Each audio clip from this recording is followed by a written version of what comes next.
Tech File fam, what it do? This is not going to be your usual weekly episode of Tech File. It's all about the NBA playoffs this week. So go ahead and buckle up and let's get into it.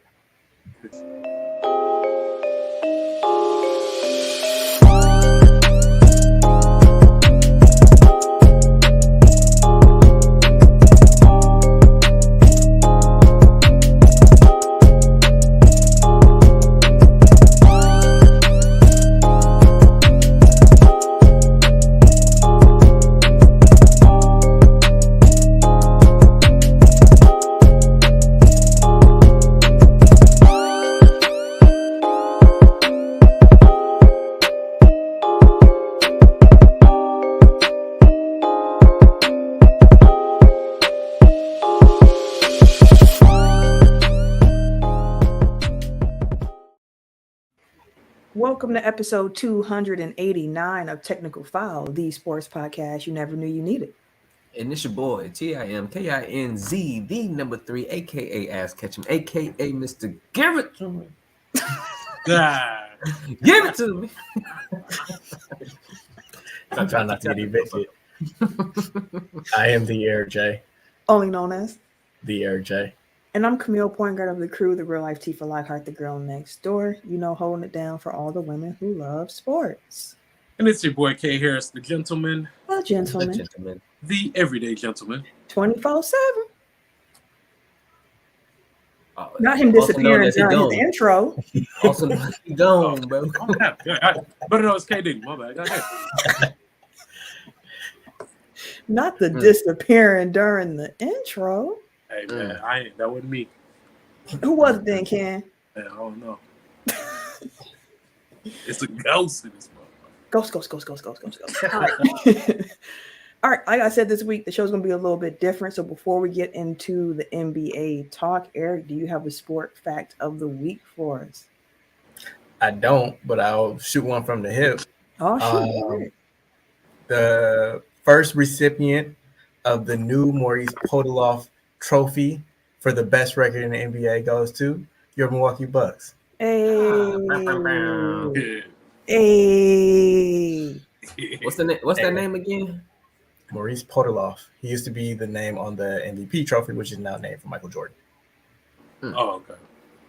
Which makes sense. Yeah, that is a fun fact. Which hopefully a Buck gets that one too. Well, we're going to talk about that. The game that needs a name. Y'all feel like doing that this week? Y'all just want to get into it? Let's get to the shits, bro. Hey, you ain't got to tell me twice, brother, man. All right. We're running on our own. Let me cue up some music. I got some smooth rap.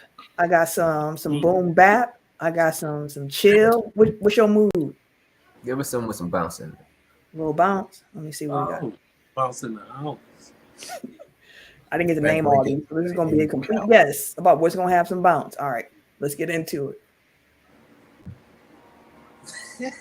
So on this week's episode, what our plan is, as I mentioned, all NBA. So if you recall, back when we were on the Good News Radio Network, we did a special overtime episode previewing the NBA, our thoughts on what the season was going to be like.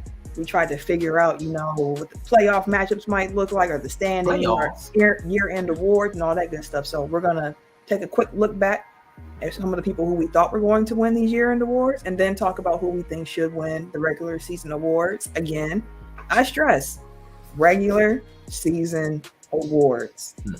And from there, we will talk about the playoff matchups that we know of, because as we record this, the very first play-in game is going on right now, and Atlanta is up 13 on Miami, which I did not expect, but here we are.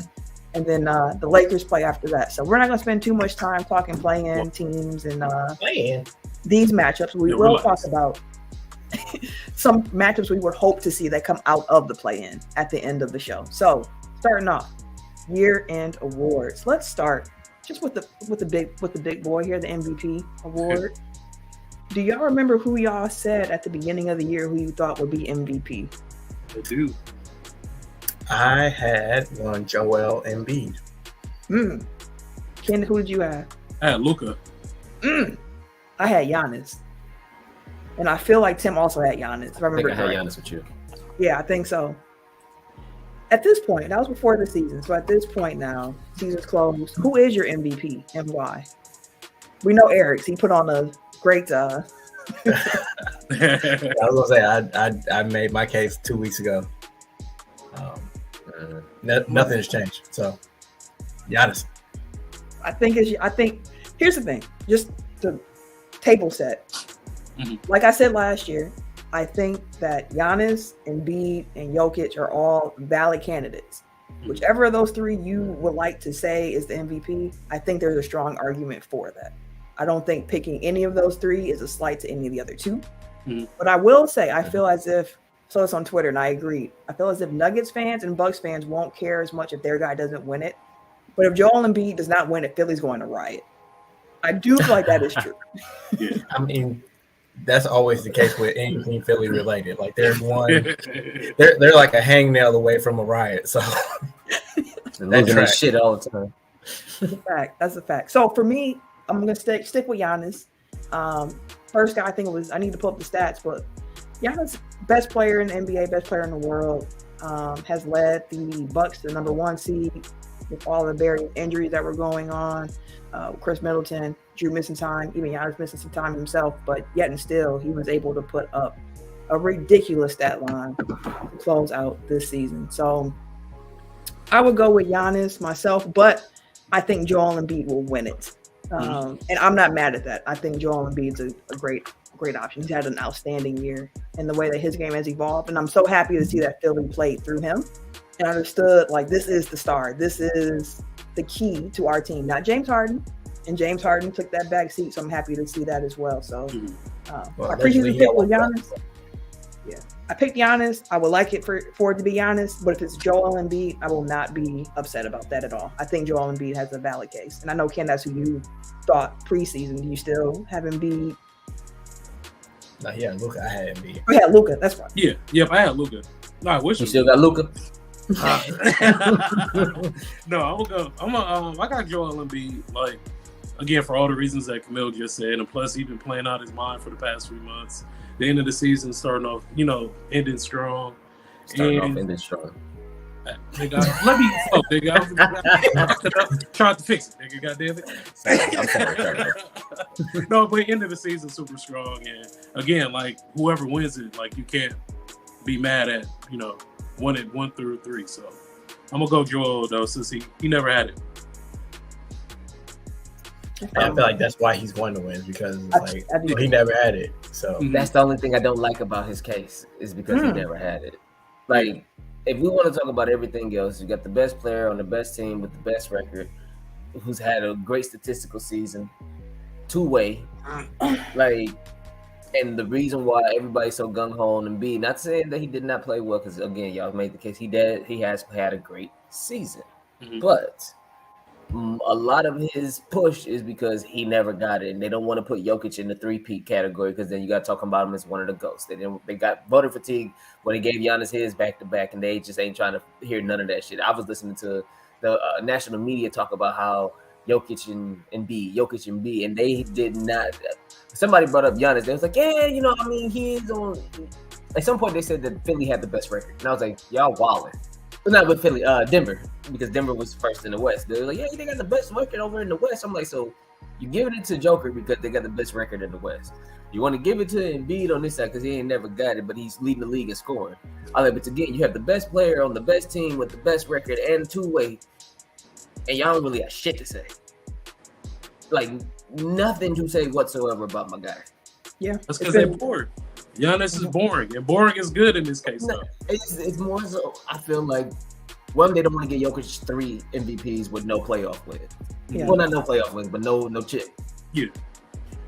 It's a regular season award. It's not a playoff award. So again, here they go moving the goalposts.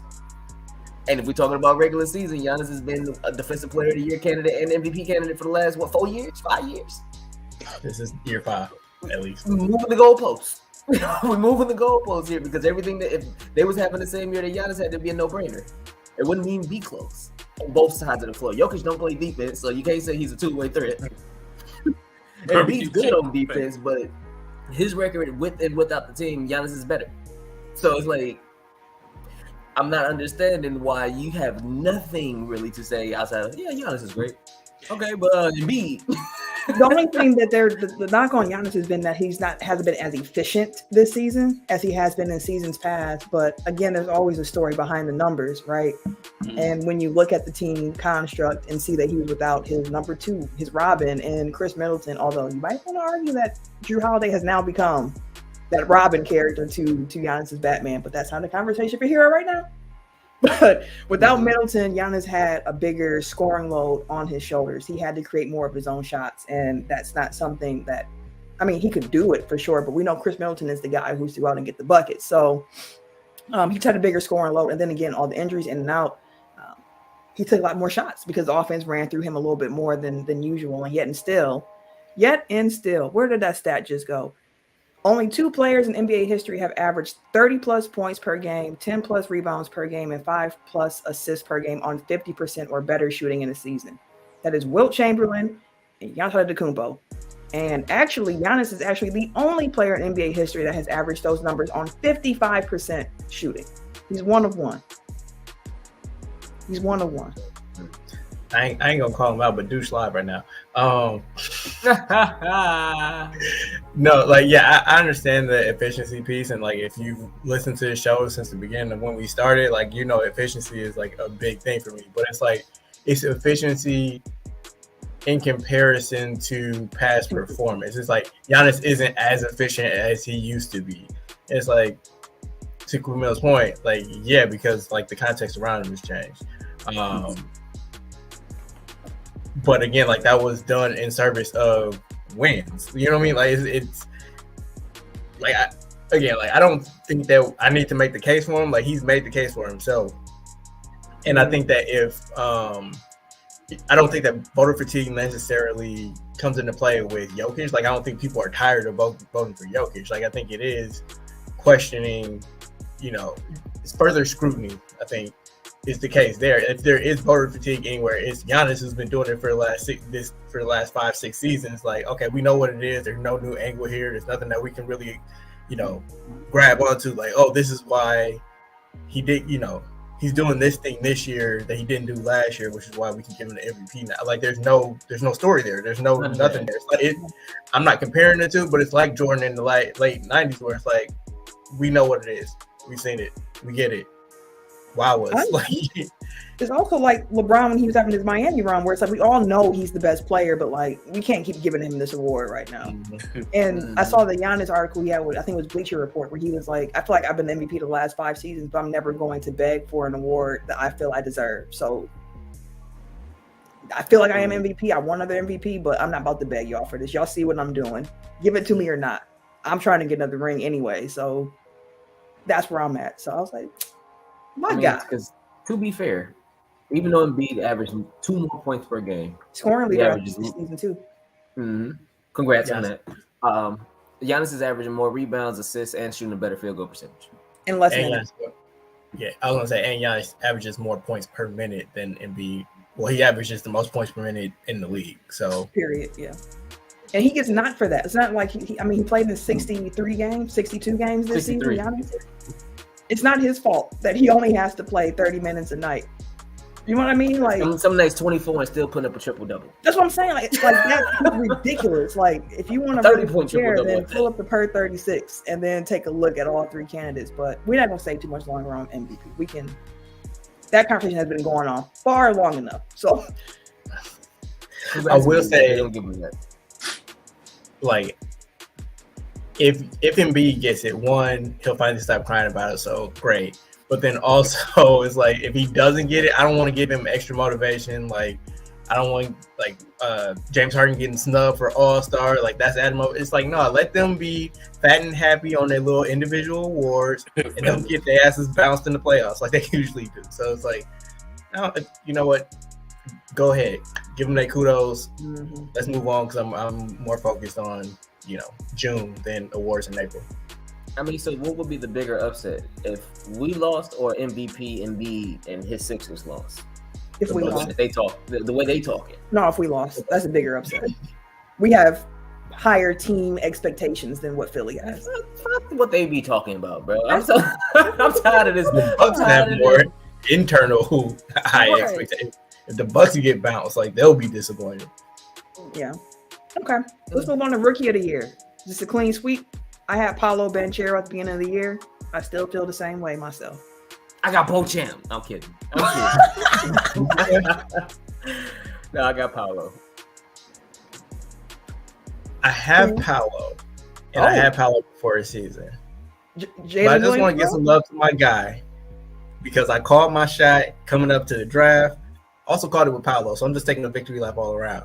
But Jalen Williams, the guard from Oklahoma City, if you look at his, like, especially the back half of the season, like he's been on a tear. And if you want to bring in the efficiency conversation from MVP, he's been a whole lot more efficient than Paolo. Granted, one plays next to Franz Wagner and the other plays next to Shai Gilgeous-Alexander, so I understand context. Again, MVP conversation. But he has been balling. He's definitely my number 2, slightly below Paolo. Yeah, I would agree with that. He's second on my ballot too if I had one. Also, I just want to give some love to Paolo because, like, I'm looking at him now, like, as this rough, unfinished rookie version. When that dude learns how to play NBA basketball, like, really learns, shoot a 3. I think he had the worst 3-point shooting position. His body, his game, like everything is suited to. Like, I don't know about the defense. Like, we'll see how that comes along, but I trust John Hammond and Jeff Weltman to build like a long, athletic ass defense around him, so like he can kind of build anything else. Right. He can just be average. If he can just be average, he should be able to hold up defensively.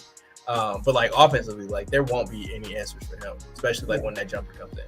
Yeah, we mentioned this before. Like one of the earliest things I noticed about Paolo was that he wasn't afraid to take contact. And a lot of rookies, they have to learn to embrace contact so they can get on the, get them free throws. And Paolo just had that in him. Like it's Jabari's my disappointment, bro. Like, I'm pretty sure I had him in the preseason because I was high on Jabari. Oh yeah. My man just came in timid. It took him a minute. He started coming along slowly towards the end of the year, but still nowhere close to where he was drafted and what his potential was supposed to be. I think it was a hard situation for him too in Houston. I mean, like, not that Orlando was, super great, but Houston, I don't think they only had one player over the age of 30 on their squad. They got 2 niggas that shoot over 30 times a game. That's it. Between Jalen Green and Kevin. Yeah, the niggas shoot 30 times a game apiece. I'm surprised he got any shots. Yeah, I was gonna say, like, Paolo's situation, while not great, was like they're at least like building toward, like, they all understand the assignments. Like, this is Paolo's team, everything is in service of, getting this kid acclimated, making sure that he's comfortable. He's our number 1 option. Everything runs through him. Whereas Houston's like, I gotta get mine. Like everybody on that team is like, I gotta get mine. It was just hard because like that wasn't Jabari's game. That isn't Jabari's game. Like, he's definitely a piece in the system type of guy, and not I'm gonna just dominate the ball and get shots up. Mm-hmm. Yeah. So that's fair. And also just want to shout out Walker Kessler because he was somebody, I don't think he's gonna win. It's Paolo, but like he'd be 3rd on my list, and he was somebody in the pre-draft time. He was attached to the Bucks a lot, and I kept saying, no, I don't want y'all to draft him. He might be good, but like I don't want him to be in Milwaukee. He was drafted before the Bucks even had a chance, and Walker Kessler has been absolutely outstanding in Utah through that Rudy Gobert trade. Like they got them one. He is going to be a great rim protector for them going forward. So just shout out to Walker Kessler because I wasn't too sure about him before, but he had himself a year. I bet you Minnesota would rather have him over Rudy now. Facts. Like, he might have had a better season than Rudy. Like, taking away the fact that he's a rookie and like you definitely want to have him for the next 10 years over Rudy, he might be better now, like given what Rudy did this season. Both sides. Like he can actually, he was blocking shots, he was scoring. Like the fact that on 2 separate teams, like people did not want to pass Rudy the ball on offense, like that kind of speaks to something. Yep. Did he find on his teammates? Like, bro, it's. Well, yeah, like we want to talk about that now, or you want to wait? Let's wait. Let's get through these awards. Defensive Player of the Year. Preseason, I had Bam Adebayo. I think it's Brook Lopez. I've been seeing early returns. People are not picking Brook Lopez. They are picking Evan Mobley and Draymond Green and Jaren Draymond Jackson probably Jr. And I'm like, how dare y'all? Jackson. How Jackson. dare you just ignore what Brook has been doing? I mean, I understand again, he's doing good, but I'm not going to argue my case. It's on our YouTube. I put the whole case together as to why I think that Brook Lopez is the Defensive Player of the Year. Not going to rehash, at least league in contested shots by a large margin. He laps the field. He's the blocks total leader for the season. The whole Bucks defense is designed to funnel opponents to him because he's that effective. He allows for the Bucks' other star defenders to be the stars that they are because Jrue Holiday knows that he has help behind him so he can be more aggressive. And Brook allows for Giannis to be the free agent that he is, or free safety on defense that he is. So, like, I think it's Brook. Everyday gentleman, what you got? At the beginning of the year, I chose Bam. But Camille sold me on Brook. If I wasn't gonna say Brook, I would have without Camille's convincing argument, I would have chose Jaren Jackson Jr. Yeah. Yeah, Triple J got a lot of steam, but that motherfucker stay fouling. He stay in foul trouble. Yeah. Hey, so he's missing a quarter worth of the game at least because he can sit his ass on the bench because he can't stop smacking cats. Like, can't help himself. But I feel like that's a big factor in playing Defensive Player of the Year. Like, if you can't get a block without fouling cats, and then you got to foul cats. Like most of your blocks, yeah, you get 3-4 blocks in the game, but you got 5. You ain't on the floor half the fourth quarter until like the last 3-4 minutes because of the fact that your ass is fouling, and they barely want to throw you out there then. Like, I think that's a big key to Defensive Player. But don't get me wrong, Jaren Jackson Jr.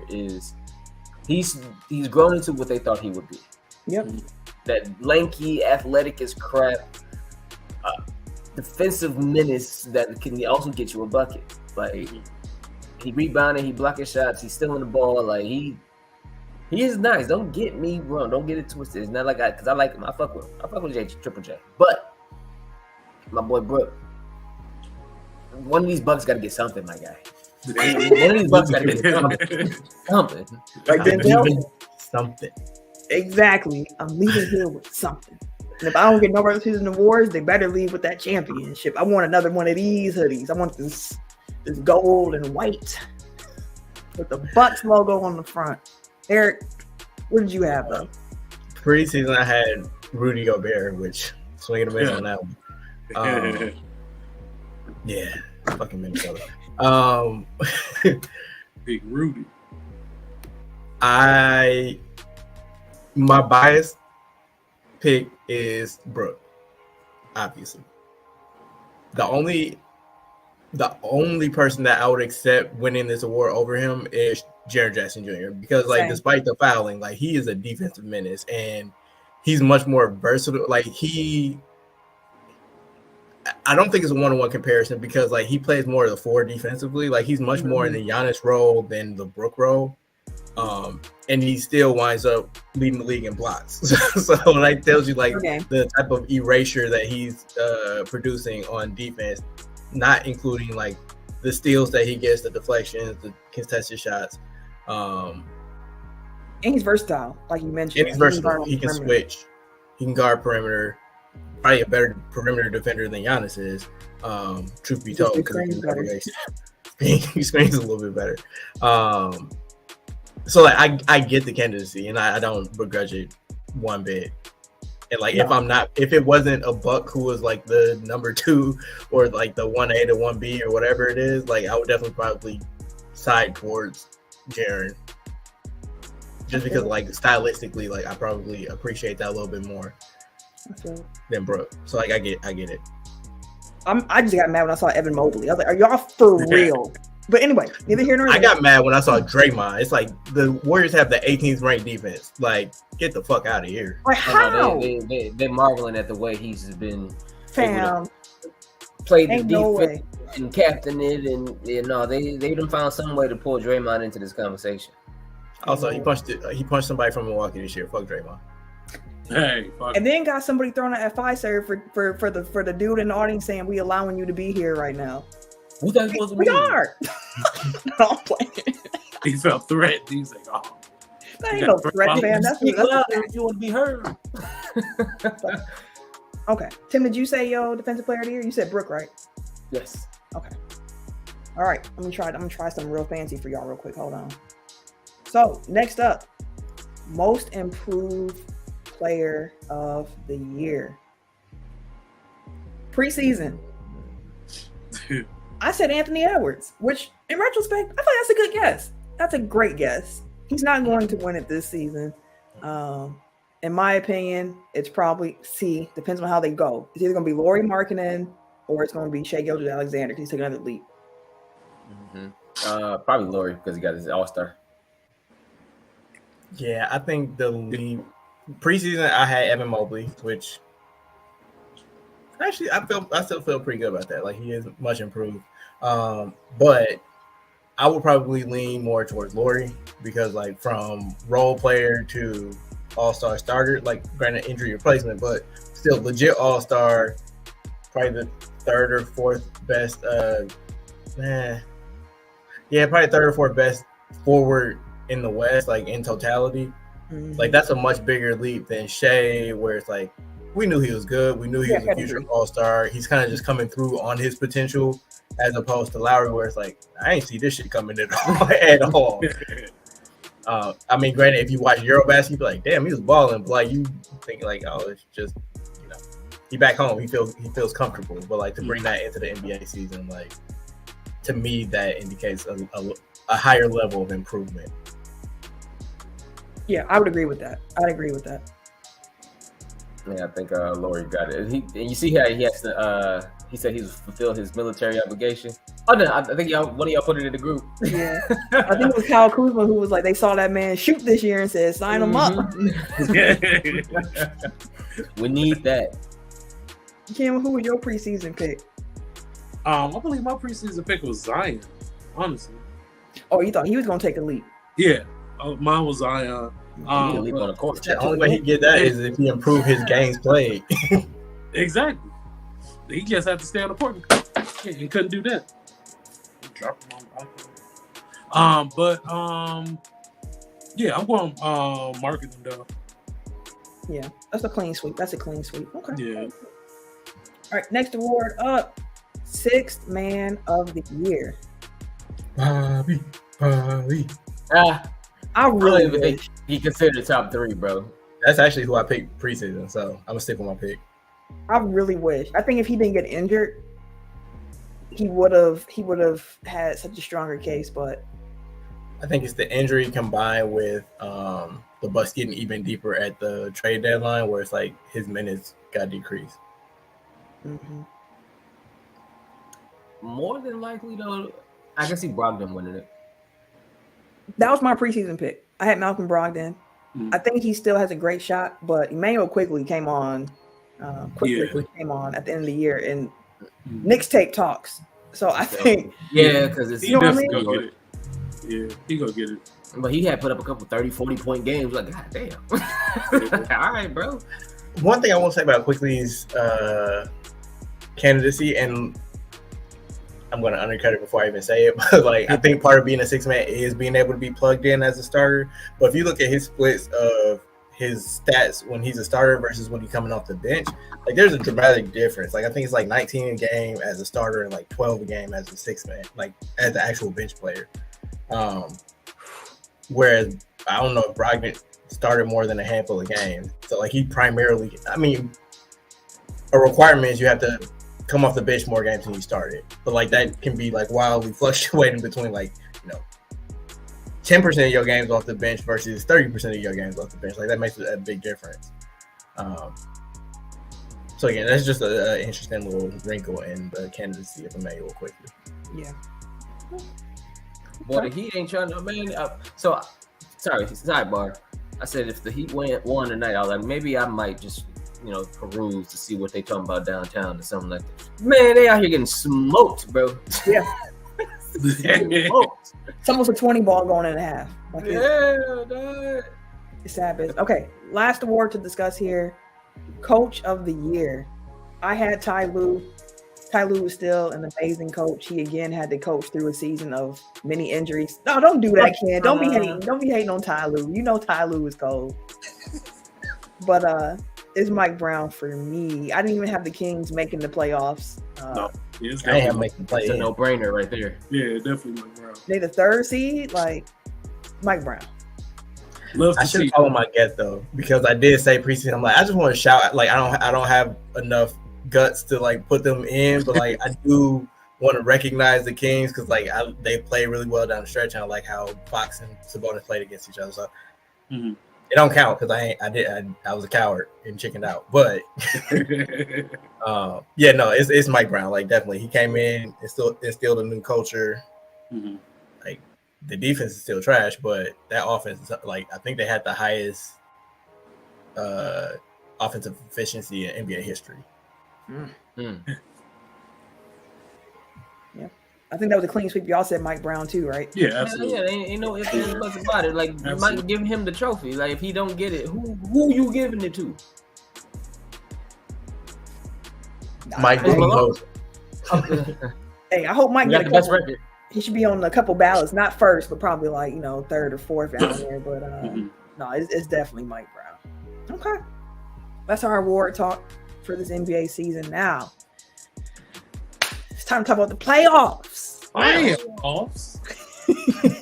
What'd you say? It's a long year, 82 games. We are finally here. As we mentioned, the play-in is going on right now. Atlanta is beating the brakes off of That break. Miami. They're getting Sonic rings knocked out of them right now as we speak. Because it's But, damn weather. Oh, now you gonna blame. Right. They're not even in Since he- Miami. since he Oh, yeah, down they're there, in now you Miami. Yeah, they in Miami. That's why I was like, if they won, I would have got him. Like, let me hop in this car real quick and move around. Mm, But you need to stay in, pound fluids, and go to sleep. I do. right. Like, But we're going to talk about the 6 playoff matchups that we are aware of. The final standings in the NBA this season. In the Eastern Conference, we had the Bucks at the 1 seed, followed by the Celtics, the 76ers, the Cleveland Cavaliers, the New York Knicks, Brooklyn Nets. So that's your 6, solidified playoff teams. And then you have the Heat, the Hawks, the Raptors, and the Bulls in the play-in. In the Western Conference, you got the Nuggets with that 1 seed, followed by the Grizzlies at 2, then the Kings, the Suns, the Clippers, the Warriors. That's that first 6. Then your playoff teams in the West are the Lakers, Timberwolves, Pelicans, and Thunder. And I just want to quickly say, again, I apologize to the Kings already. My bad. I was unfamiliar with y'all game. Okay. To the Thunder. Hey, y'all surprised me. I'm not even gonna y'all just had a great year. I did not see play-in without Chet. Without Chet. I did not see that in the cards. I thought that the Mavericks. Can't wait to see him play, man. Yeah, I thought the Mavericks and the Trailblazers would be the other 2 teams in the play-in. The Nope, the Mavericks completely tanked. Now they're getting investigated. Which because like Jason Kidd blabbed. I mean, like everybody knew what it was. But he's like, yeah, He was man, they talking told us too to much. lose, so Yeah, it's all you're his gonna fault. play the first quarter and that's it. Like, bro, what you doing? They was winning at halftime, and then they put all the subs in. They put all of the two-way players. They're like, bro, y'all still winning? Hold on, no. All y'all come out to Egregious. You know, for that, I think they need to get a bust their first round pick. Nah, That's a penalty. And apologize. I want to as well to the Knicks. I did not have them anywhere in my top 10. I had the Wizards in the 10 seed. Sorry, Feel like New it's York. default. Sorry. Somebody gotta get picked. Nah, I think I had Detroit as my. Ooh. I thought Detroit was gonna be really Yep, fun to watch Detroit. this year. fun. L's, That was before bro. K got hurt. So Exactly. I mean, we knew they was gonna lose. They was just gonna be, going down the blaze of glory. lose with style. Lose, yeah, some fun L's, man. That's Yeah, what- that was a whole episode dedicated to them and they fun L's. and they were not fun. Lost I with didn't pizzazz. mind Ivy. I didn't mind Ivy. No, once K got hurt, fam, that whole team just Yeah, it it was was Bogdanovich was hooping for a minute. he was. About it. Well, I mean, so I think Detroit next year may give a little bit more because Marvin Bagley went over there and started playing better. James Wiseman went over there and started playing better. They got 18 centers, fam, and the roster's only 15, 17 slots. Hey, they going to the Kings method. We need all the bigs.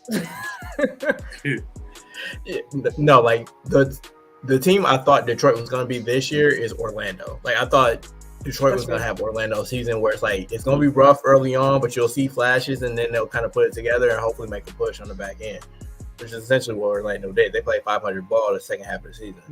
Mm-hmm. So yeah, I knew there was a sleeper in the East. I just picked it wrong. Tim and Ken, do you have anybody you want to apologize to who you completely underestimated?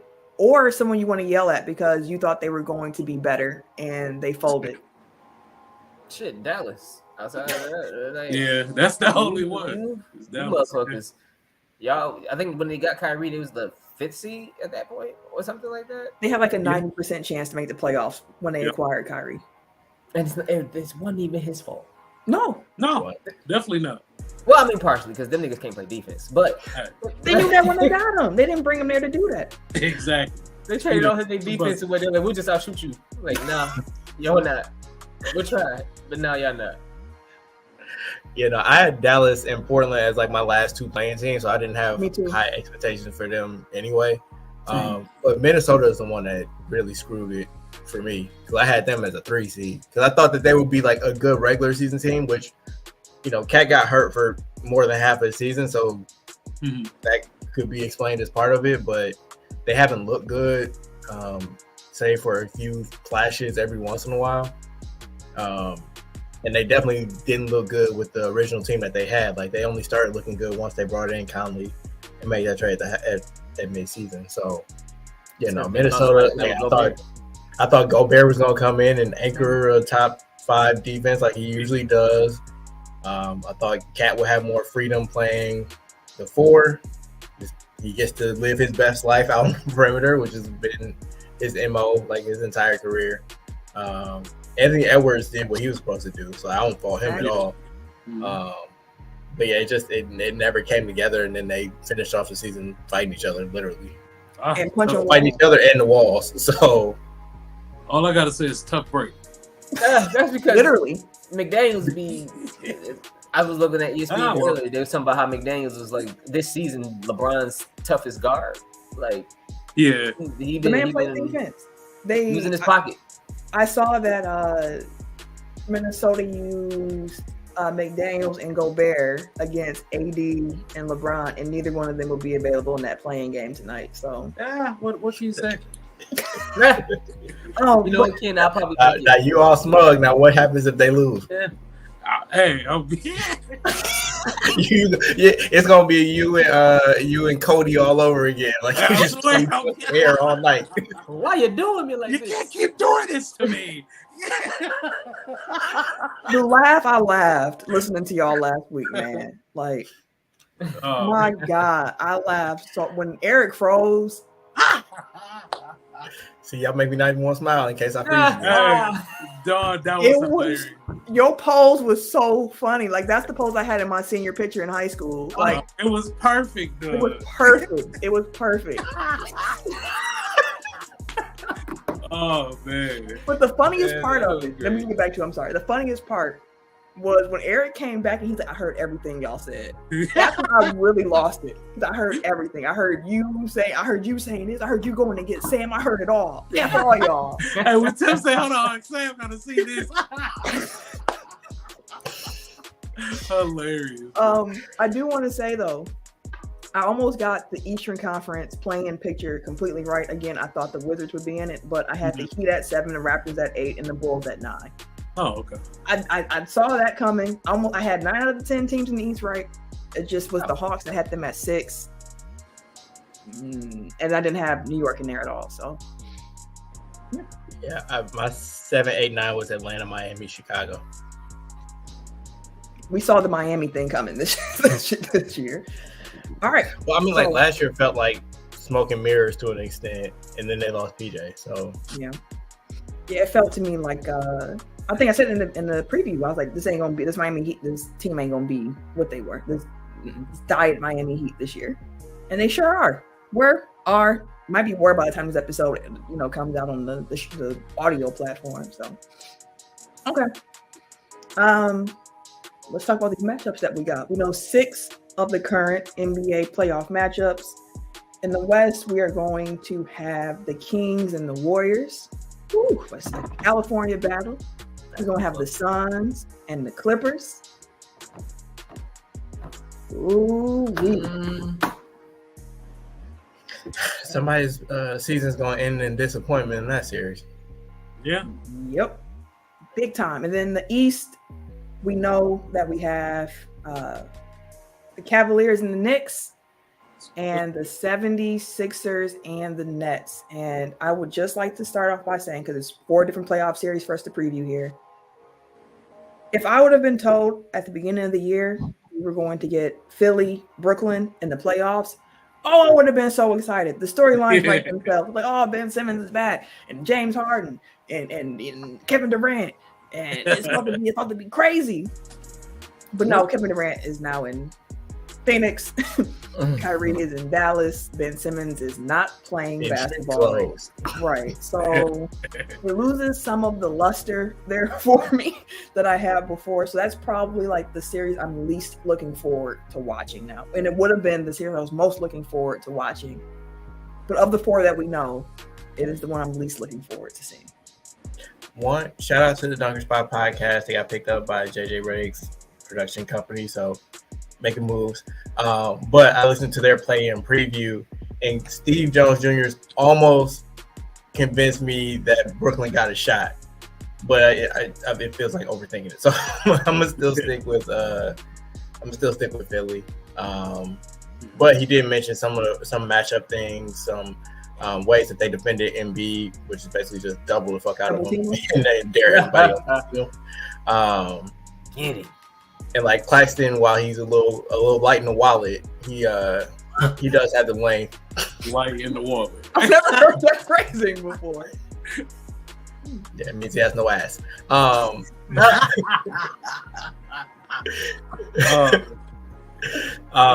No, like while he's slight, so like obviously he doesn't have like the strength to kind of bang with Embiid. Like he does have the length to disrupt things and kind of make it give some resistance, and especially if he's double teamed with like Mikal Bridges and Dorian Finney-Smith and all the wings that they have on that team, like they can at least disrupt things and make it difficult. So I don't think it will be as much of a cakewalk as I feel like most people are going to assume.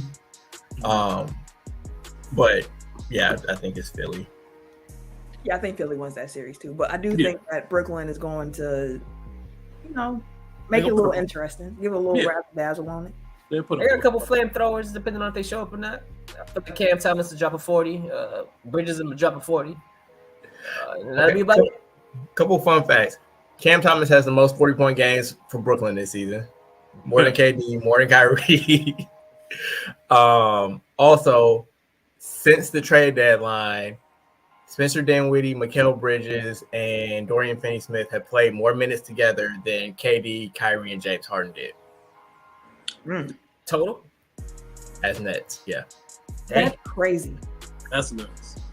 Dang. And that was like with 2 weeks left to go in the season. So it was by a lot by the end of it. Wow. That's wild. That is. That's unacceptable.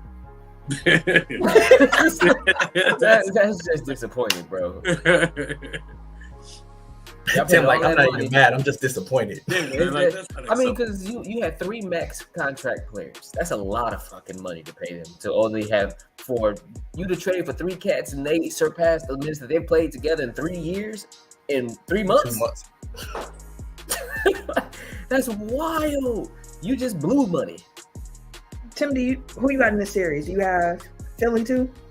Hell yeah, I got Philly. Hey, sometimes you go off on the beaten path and you see some upsets. I gotta ask the question. Hell no. I got if Philly loses this one, boy, they better not say no shit about Embiid ain't got. No, fuck that. Next year, all of that can go. All of that can go away, bro. Because Embiid ain't made it to a conference finals yet, but hey, they ain't bringing that shit up.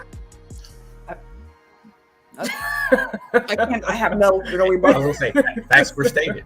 I don't have any rebuttal for that. That is what it is. I picked the first series of the 4. Tim, which series would you like to discuss next? Cleveland and New York, Phoenix and LA, or Sacramento and Golden State? I'm not gonna hold you. I think Sacramento gonna run Golden State up out of there. Oh, do you? I like that. Tell me more. I like that. I like the way that Sacramento is built. Granted, Golden State's finally using their depth. Like DiVincenzo finally because they got GP2 back, right? So GP2 they picked up DiVincenzo because they lost GP2. Mm-hmm. GP2 came back hurt, so he couldn't play at first. But now that he's actually back, DiVincenzo has kind of been like a de facto either backup ball handler or just like, hey, we need a defensive guy to come in real quick that can kind of help keep things going, but not necessarily control the offense. But other than that, I don't think they got it against Sacramento. Honestly, I think off night gonna be fucking him up. I think that Fox they don't have no answer for Sabonis. Yeah, no, I think Sacramento may, because I like Harrison Barnes, I like Kevin Huerter, I like their makeup. I like the way that Sacramento's good with 3, sure, but they can also get in the paint. Like they get a lot of paint points too if they need to. Golden State ain't finna be pounding in the paint like that. Like it's either 3 or die with them. Truly, like if Sacramento can in essence limit them to just being on the perimeter without getting up too many threes, like too many open threes, because they gonna give up some threes. It's the Golden State. problem. They gonna get their thing. Because they ain't got no defense. So it's like this is about to be an offensive just juggernaut of a game. Marcus in the comments, he said that he thinks Golden State is winning that series. And I think that a lot of people are counting out the Kings. I think a lot of people don't realize how good that Kings team is and how lethal that offense is. I don't think that it's unrealistic to say the Warriors will win it, but I don't think it's going to be like this clean sweep that some people have been insinuating, as if like the Warriors are going to run over Sacramento like it's nothing. Like Sacramento doesn't have the defense, I don't think, to keep up. And part of the problem of playing Golden State is how much that offense, like how much movement is in that offense. Like that's part of why it's so hard to guard Steph Curry, because like he's always moving. With the ball, without the ball, it does not matter. He is moving. You got to figure out a way to stop him and stop Clay. They got Jordan Poole off the bench. They got some lethal guards in that series there, but I think that's a series that could be an upset with the lower seed Warriors beating the higher seed Kings. But I got Kings in 6. Playing Sacramento either, and I don't think a lot of Warriors fans are going to travel to Sacramento because ticket prices are going to be higher in Sacramento because it's their first playoff series since 2006. But Camille, it's people coming from San Francisco. Like the cost of living difference between them two cities, like it still makes it a deal. No, Golden State got to learn. I saw it earlier. They said the ticket prices to get to the Sacramento game, I think, is like double the price of going to the Warriors game right now. Like people in Sacramento are like they're ready to come out and support this team because it's been so long for them. Golden State also got to learn how to win on the road. That too. That's why I got Sacramento. Like Sacramento was good on the road and at home. But with them being that close to home, like it might damn near be like some of them probably. It ain't. not. I guarantee you. What's the golden one? Well, so like I wonder how much of like road versus home stuff is like the disruption of your normal routine of like not being able to sleep in your own bed, not having your family around, like having to, fly on a plane somewhere, be jet lag, getting in, blah, blah, blah. Like how much of it is actually playing in a foreign environment, like the actual game being played, and how much of it is actual like real life. These are human beings that have to travel to go play a game as opposed to, like being at home in comfy surroundings. So like if it's more of external stuff, then it's like that can be mitigated. Like you can probably just like bust it to the game from San Francisco to Sacramento and have everybody stay at home and be comfortable, as opposed to, it's gonna be crazy in that arena. Like I'm not discounting that whatsoever, but this is like a championship team. This is a team that's been there before. Like they know how to play games. You know what I mean? Like that stuff I'm less worried about. Like there's something that's going on with the road stuff. I don't know what it is, but like I do think it's mitigated with them playing so close to home. Interesting. I'm going with the Warriors in this series. Kim, we haven't heard from you yet. What are your thoughts in the Sacramento Golden State series? I would love for the Kings to beat the Warriors, but I'm definitely going to go with the Warriors, though. It's going to take at least 6 games. At least. I think so, Yeah, too. at least 6 games. Okay. I keep going back and forth on it. Like the rational part of my brain is like it's the Warriors, like Yeah. against a team that has very limited playoff experience. Mhm. But also, Sacramento's coach just spent like the last 6-7 years in Golden State. So if anybody knows that team, that knows that personnel, that knows how to beat the Warriors, is probably Mike Brown. Yeah. And like sometimes, inexperience leads to like immaturity and mistakes, but it can also lead to irrational confidence. And if there's any team that's like, yeah, we can beat the Warriors, like it's a young team that's feeling themselves. Memphis. And especially like putting that chip on their shoulder where it's like everybody gonna be picking against them. Like, that's like the when it's legit, like that's like the greatest currency in playoff basketball is like people counting you out. It's like coaches live for that shit. Like they gonna show a super clip of all the people like, I got Warriors in 6, I got Warriors in 7, I got Warriors in 4, like that type of stuff, like that motivation, like that's the type of stuff that leads to upset. Well, not upsets in this situation because they're the higher seed, but like that's what leads to teams playing above their heads. And again, like I said earlier, the Kings have the most efficient offense in NBA history. Like they're not a fluke in that regard. It's just like, can their defense hold up enough? We're gonna see. So we got 3 Warriors picks, myself, Eric, and Ken. We got Tim going with the Kings. In the comments here, I mentioned Mark said he got the Warriors in that series going 6. He did mention that the Kings are a good young team, but the Warriors have played in the playoffs outside of White Dante, who is, White Dante do that, or he's on Sacramento or Golden State now, and he has playoff experience as well. Sabonis. Sly is going for the Kings. He think they're gonna like the beam. And Sheldon in the comments said he got the Warriors in 6. So that's where we are on that particular playoff series. Ken, I'm going to go to you. There are 2 other series for us to talk about here. All right. Real quick. They have three of their starters got playoff experience for the Kings. You got Herter, Sabonis, and Barnes. So 3 of the 5 starters. It's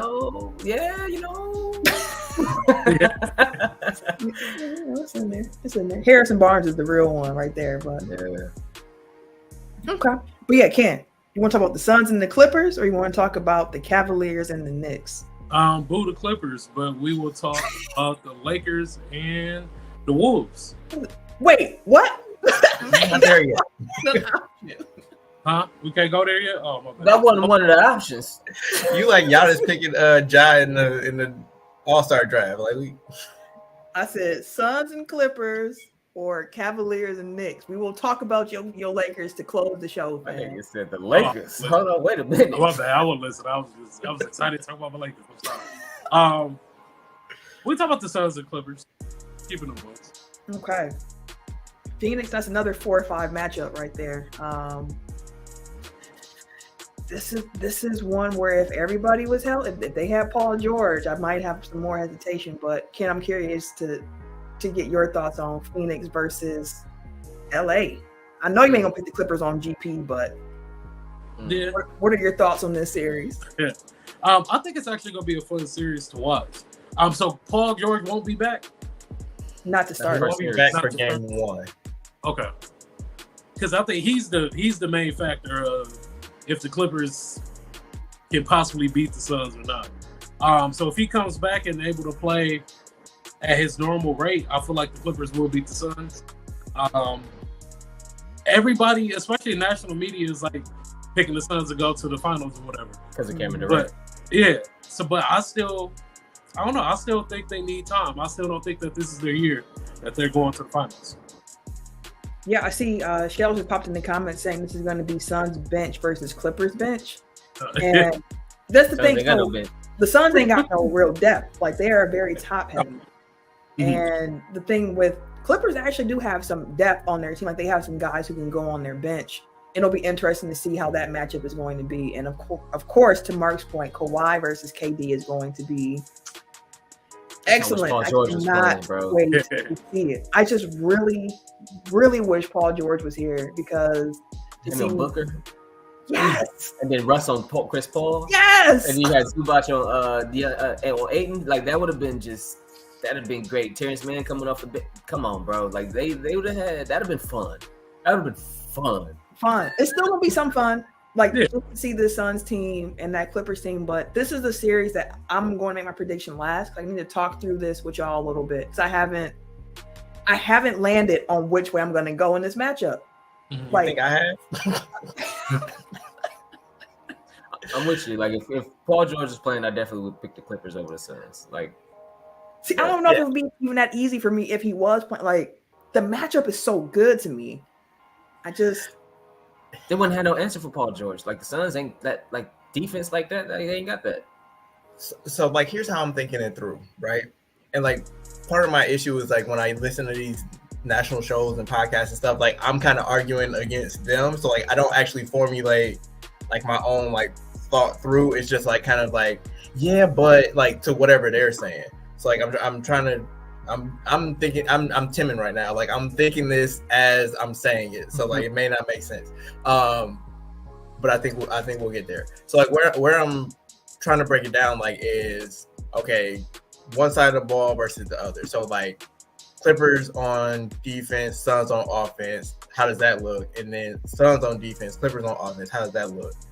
And like I think most of the focus is going to come down like how do you guard KD and Booker with Chris Paul orchestrating and DeAndre Ayton lurking about. It's like I actually don't have as much concern for the Clippers there. It's more so like I don't know how the Clippers are going to score aside from just Kawhi being a Terminator, which could happen. Norm Paul can swing a I game. would say Norman Powell is. He Don't get is, it. But that's not consistent. Like I think but it's a again, game. it comes down to like are they hitting their shots or not? Yeah. Which last year or the year before, like they were one of the most efficient 3-point shooting teams of all time. Which again, like this era of offensive basketball we're in right now is ridiculous. Like there's like every year it's like, oh, this team is the best offense in NBA history. It keeps going, but that's beside the point.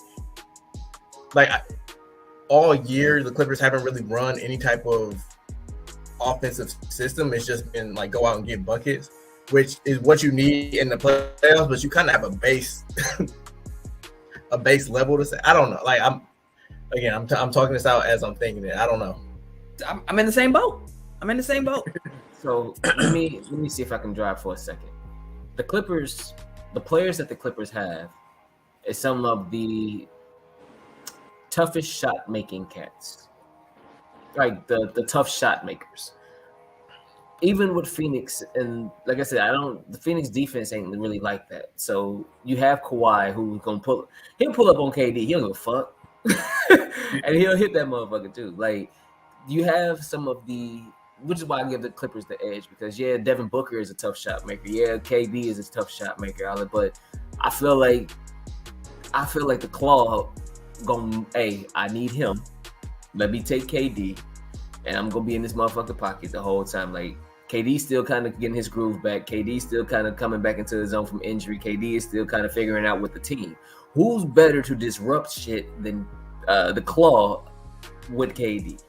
All right, so Tim, I'm gonna do the thing that I do when I'm listening to the other show. Yeah, but can Kawhi do that to KD? Like we know Kawhi can do that to KD, but if he's tasked with doing that, does he have enough energy to carry their offense on the other end? Let me ask you this though: who's gonna hold Kawhi, and who's gonna be able to do it efficiently? Because that's another thing to think about too. Like he is gonna have a Drew Holiday dilemma, where it's like in the playoffs you're playing so much harder on defense. That's where your focus is. You might not have as much to give on offense, but also Phoenix doesn't really have anybody that makes me feel like, they can really stop Kawhi. But Kawhi is going to give KD some problems.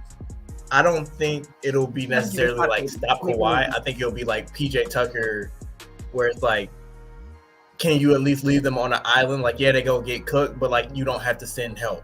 Like I think I know, but- Torrey Craig and Josh Okogie, like you can sacrifice them to that matchup to where it's like, okay, at least play him tough, make it difficult. Like, yeah, he gonna cook your ass, but like we don't have to double team, which then leaves all the other shooters open.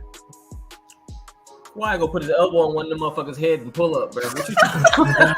But again, like if he's guarding KD on one end and then has to like work to get his shots on the other side, it's like you over 7 games, like can you tire him out enough to where it's like, okay, well, he run out of gas at one point. I mean, that's why they need Paul George. Ugh. I mean, hey, Phoenix has KD now, so that changes the equation. But we did see them, get taken down by a singular superstar last year with Luka. They ain't get taken down by him. They won. I thought Dallas went to Western Conference Finals. Yeah. Oh that wait, was in no, WCA. they didn't play each other last year. This is the year before, the bubble year, and then the year the Bucks won the title. That's when they played. I thought they played I could have sworn Phoenix last year. Oh, you talking about Phoenix? Sorry. I thought you were talking about the Clippers. Like the Clippers. Yeah, no, Phoenix. That's what Yeah. I'm saying. Like we've seen Phoenix, Phoenix my lose bad, to my a bad. singular star team, but again, it's a different team with KD there.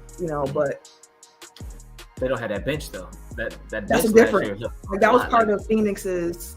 Also, the Clippers don't have a Jalen Brunson, so They don't. They got a Norpile and a Bones And Highland who's and also Russ. punching people and pushing people. So Yeah. And I think Russ is gonna try to. Russ is the X factor. X factor. Yeah, for both teams too. For both. Like, damn. Either he gonna show up and show out, or he gonna show up and show out. Yeah. He was traded for Paul back in the. What were you gonna say, Ken? No, I said he gonna show up though. And he'll be there. He gonna be for sure. Okay, so we move off this one. If I had to pick today, Phoenix and the Clippers, I'm going to go Phoenix because of the Paul George factor, but I don't feel good about it. I really do think the Clippers can win this series. At the moment, Paul George only got 1 game, so if he comes back game It's gonna be 2 longer through than that. 4, Don't believe the That's hype. what I'm saying. I think it's the first series. I think he's not coming back the first series. But let's just say hypothetically he does come back, say game 3. They could change things, but right now we don't know that. also, if he's coming back, like is he actually healthy or is he just like trying to gut it out with a bum knee? And based on what I know, I'm gonna go. Excuse me. Oh with shit, Phoenix. playoff Pete. Yeah. Ah! Podcast people. I'm gonna go with the Suns, but much like the other Western Conference series, like I don't think it'll just be a wash like people are predicting. Like I've seen people like, man, the Clippers are dumb. Like they had a chance to tank out of this. It's like, nah, like that's a defeatist ass mentality. Like I get it, but it's like this team ain't been together long enough to be like, oh, they're a juggernaut. Like I want to avoid them at all costs. Like they play what, like 8 games with KD or something like that. Yep. Like, They won on 8. 10, But or only something. They did. They ain't play nobody. There's only 8 games too, so it's a very Yeah. small sample size.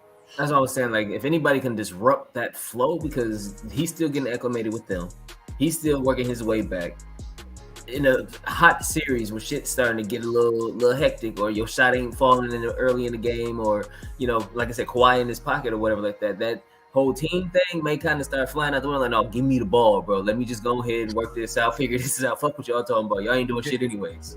They could do. And then that disrupts everything. So who are you going with? The Clippers. So I got the Clippers. Ken, you said I said the Clippers actually. 2-2. I'm not mad at it. I'm honestly not. Like I'm not mad Until at Paul it. George comes back, I can see Norman Powell guarding Devin Booker. And I'm- granted, he's not going to stop him, but Norman Powell, like y'all was saying about Torrey Craig and them, Norman Powell closer to the Devin Booker size, though. They are the quads. They probably gonna throw Terrence Mann at them too, in addition got a to Norman bunch. Powell, so they can split those reps. Yeah.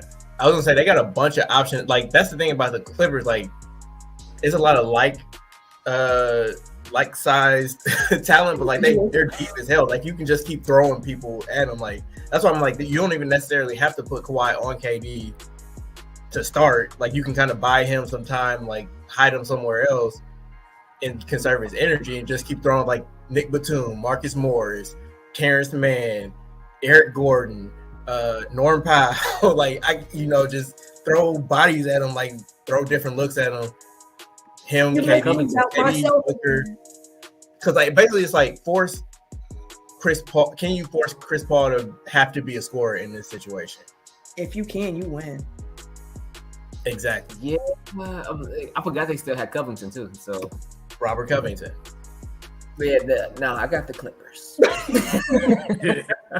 That's what I'm saying. Like, I think that they're fine when it's like Suns offense, Clippers defense. It's like, do the Clippers have enough offense to make them pay on the other end? Because it's gonna be a fun series. Shout out Dunker's spot, but it's gonna be a whole bunch of Chris Paul come here and guard, and I don't think that he can hold up anymore. And then Russ ass running around Chris Paul and shit. Russ gonna be blowing past that man. He's gonna be trying to dunk on him. For Russ to be his age, he is still so quick. He's so quick. Shit. He's so quick. And Chris Paul. Not so much. You're getting close to the cliff every day. All right. We got one more playoff series to discuss here. The only other one that we know of at the moment. That is the Cleveland Cavaliers and the New York Knicks. The Knicks were supposed to have that man, Donovan Mitchell. Got Jalen Brunson instead. Now Mitchell's in Cleveland. Bad. I know it worked out for both teams, honestly. And now here we are. Another 4 or 5 matchup where I'm like, it can go either way. I was talking to my Uncle Tony about this earlier. I think the Knicks can win the series. The Knicks could very well win this series. But my official pick, I think I'm going to go with Cleveland. I like Cleveland. If Randall wasn't hurt, I would pick Knicks. But being as he's coming back off an ankle, which probably isn't fully healed whenever he does come back, I got to go Brunson's back yet. Is Brunson back yet? Brunson's been in and out. They've been trying to manage his injury. Yeah, I got Cleveland. Rest days and whatnot. No, I got Cleveland. They got the two at the top between Mitchell and Garland. They're gonna get him fits already. Quickly he gonna be in for some shit. Mobley and Jared Allen down there in the post. It's gonna be a lot to deal with for Randall. 60% Randall. Mm-hmm. Like, and then they go probably try to throw Obi Toppin out there. Don't do that. I fuck with Obi, but you talking about him stopping Mobley or out rebounding Jared Allen, or like, is there certain things that he's okay? Pot him up in the corner, sure. Like, but going down in the post and trying to dunk on cats like that, like they got good defense too.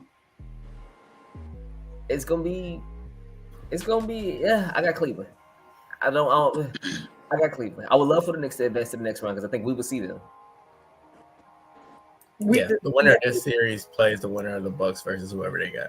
Yeah, I would love for the Knicks to advance to the next round, but I can't wait to see Jalen Brunson versus Donovan Mitchell though. Like that's the matchup in this series that I'm like, I want to see it because Donovan Mitchell, we know defense.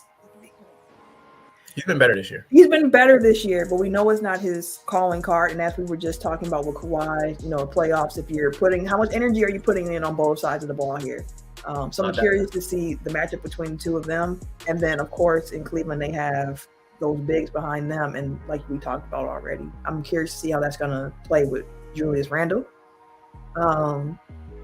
And Cleveland has one of the top 5 rated defenses in the league. The Knicks have one of the top 5 rated offenses in the league. Which one of those are going to hold in this matchup? I think it's going to be Cleveland's defense, but I think it's going to be a fun series. I'm sorry, I was laughing because I'm looking at the play-by-play of the Heat Atlanta game.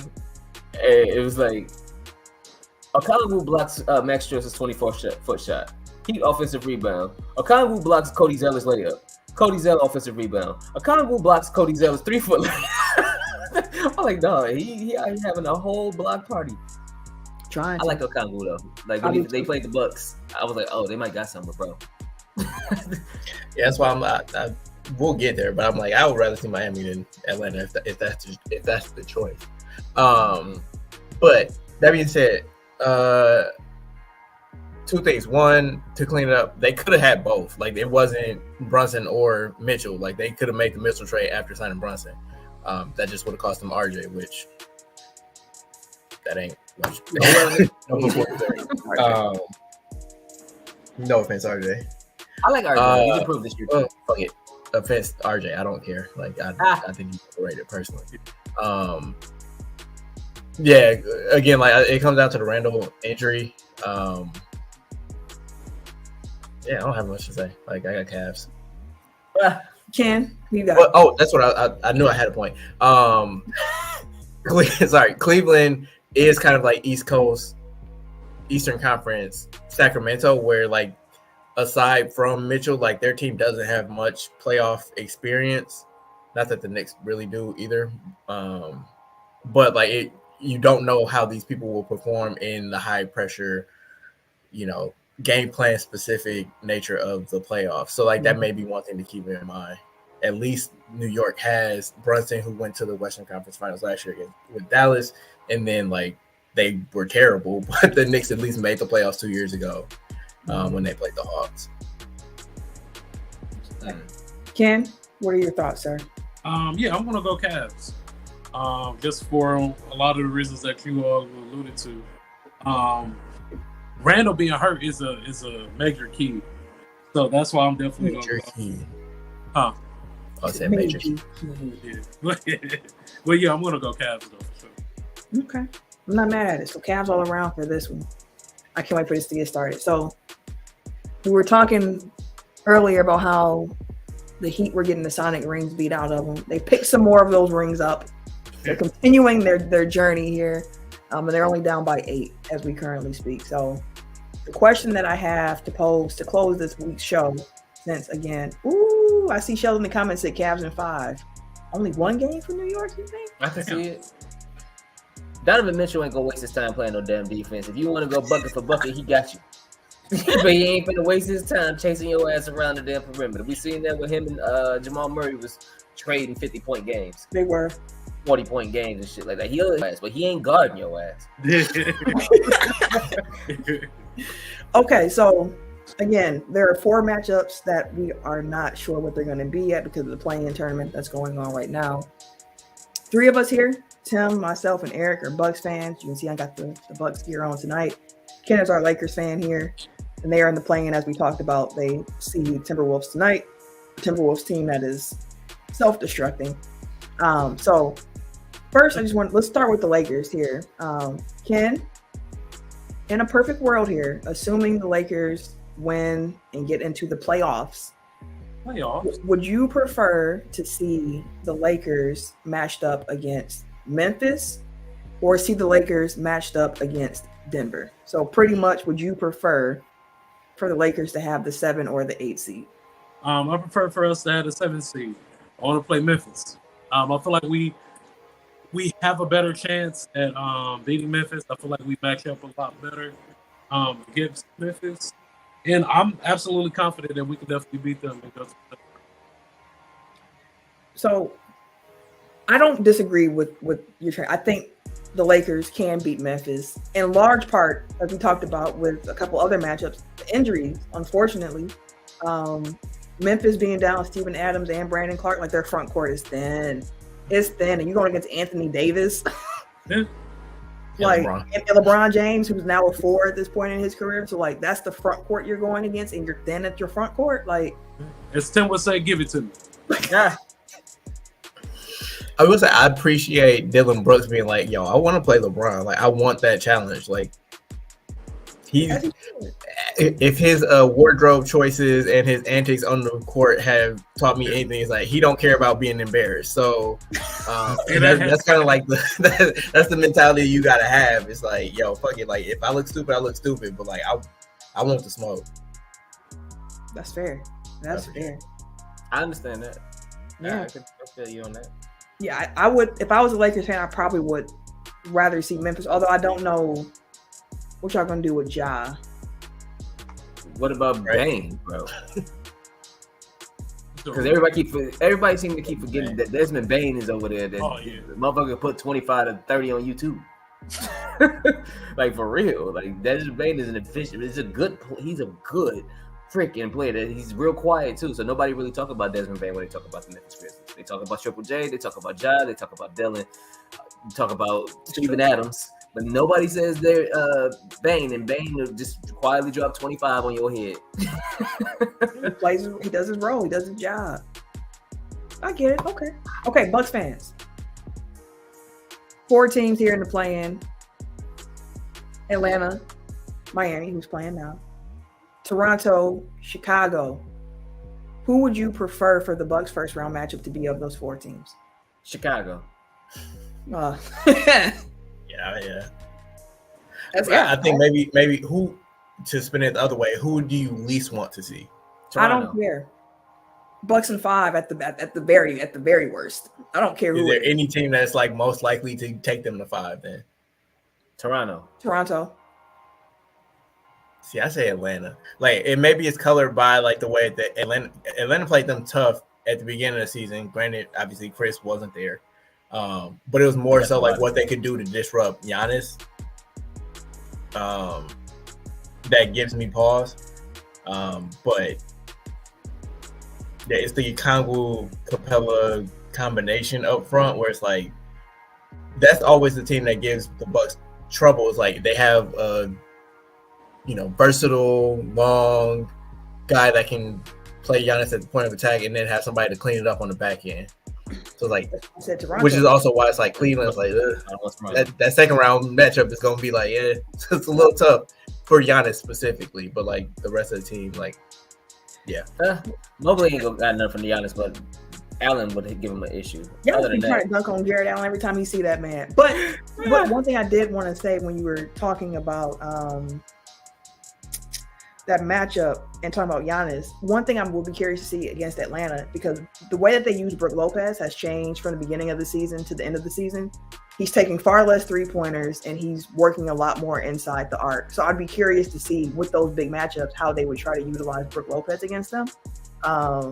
But they could take a game from the Bucks as well, for sure. But regardless of the 4, the Bucks should win that series handedly. And Miami, I said, it's died Miami. I'm not worried about them. The Bucks already broke that curse.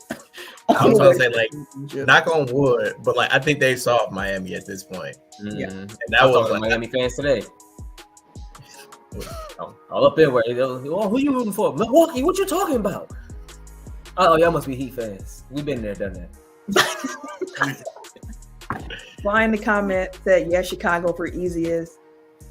I think Shells was saying Toronto for the most difficult matchup. So, yeah, I don't care anything about the. Ironically, these are all teams that the Bucks have played in the playoffs in this run. So, and Toronto's the only one we ain't beat yet. So, like, I kind of want that just to kind of close the book on that. They're just too much of a wild card every time we play them. Like Toronto is all. Nick Nurse knows how to play the Bucks. Nick Nurse supposed to get fired, fam. Yeah, I was gonna tweet this. It's the wildest fucking shit that my team is in the playoffs and you niggas still talking about getting rid of my ass. I'm showing up and Nick Nurse is the head coaching candidate for fucking everybody. It's part of Nick Nurse's fault. Because after a game, he randomly brought up his future might be in question, and no one asked him the question. He just kind of put it in the air. And everybody. I think it's because he's not getting an extension. Like, that's essentially like the telltale signs. Like, nobody wants a lame duck coach. So, like, basically, like, a year left on their contract is the last year of their contract. It's like you either extend them or you fire them. So, like, the fact that he hasn't gotten an extension yet has been quietly like one of those subplots. They wanted Udoka before the season started. They were talking about getting rid of him for Ime when he became available.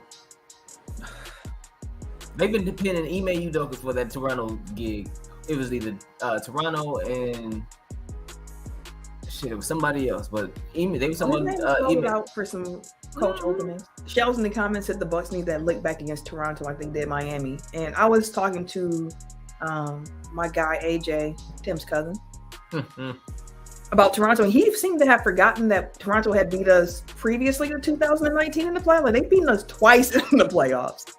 Like, once when they were young, and it was Middleton and Giannis kind of getting their leg underneath them and Mhm. trying to They figure it should've won out. that series. And they tried they damnedest in those last couple games, but And Chris was sick in the last game, or one of the last games, and he gave everything he had. And that man, I think he went to the hospital and stuff. Like it was, yeah. and even I though would the regular love to get season they that still look give back. us fits. Like I don't want to see Toronto.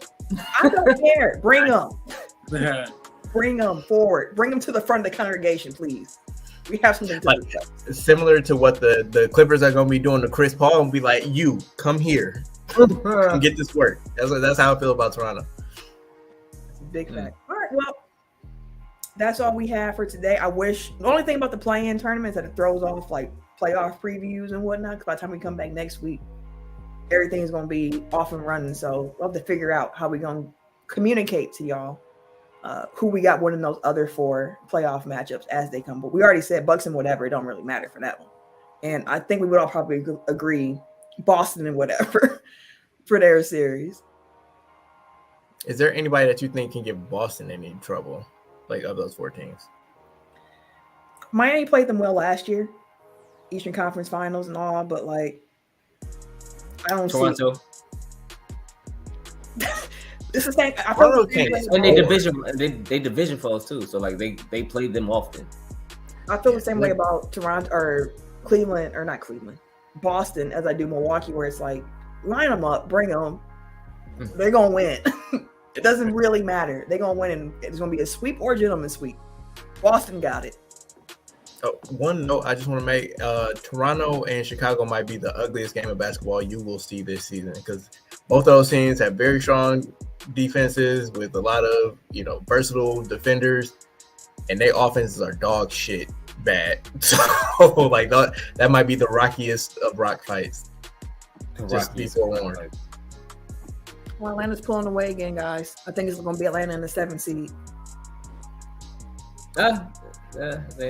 We'll see. We'll see. He got a quarter left, but we're gonna get out of here, y'all, so we can make sure Ken's, dedicated to that Lakers Timberwolves game. I'm gonna try to watch what you can, but it's already late here.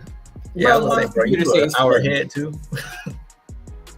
That's all. I can't imagine being a Laker fan on this side of town. God dang.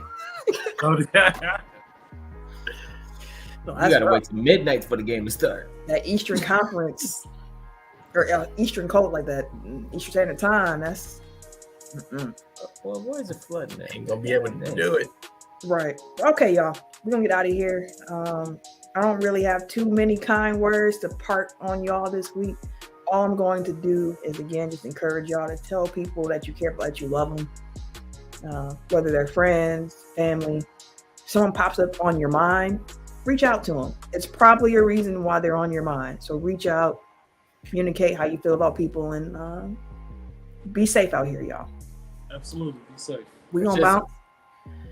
If you would like to follow me on social media, you can catch me Wait a minute.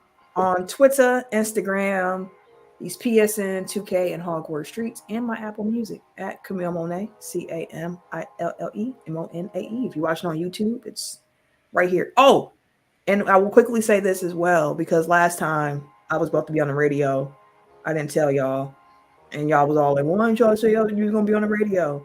I am scheduled to appear tomorrow on 6:20 a.m. and the Truth radio station, and I think it's ESPN Milwaukee. It's this big simulcast previewing the Bucks preview with Justin Garcia. So check the Twitter account. When I'm ready to be on, I will definitely play it. Gang gang. Big time. I have 2 familial shout outs before I sign off. One, he never tells me until the last minute, but my brother is occasionally a panelist on Around the Horn on ESPN. So check my social media to, when he tells me, I tell y'all. He was also a co-host on ESPN Radio over the weekend, so he is doing a lot more forward-facing stuff at ESPN. So shout out to him. And then also, if you like, our mixtape. huh? Slide our mixtape.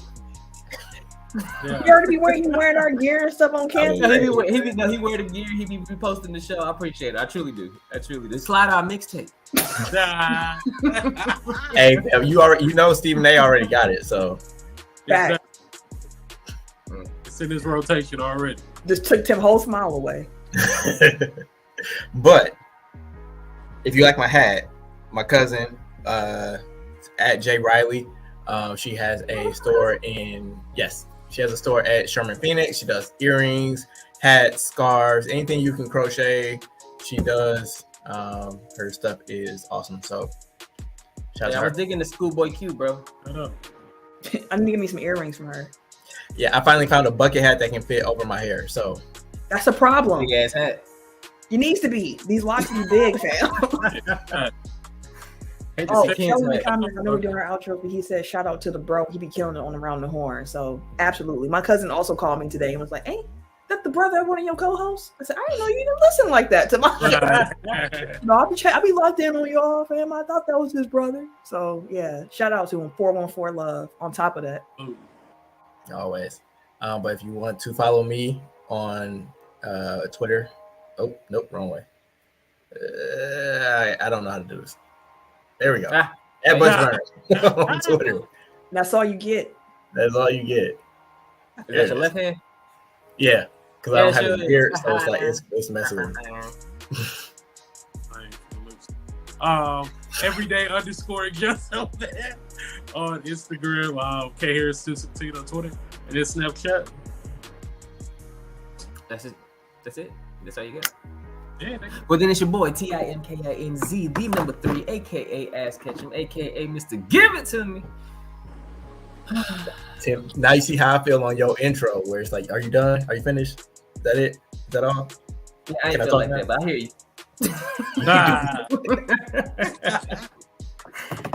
nah. When it rains, it pours, but this too shall pass. Hey, Dilly dilly. Always. Be safe, y'all. Take care. We out.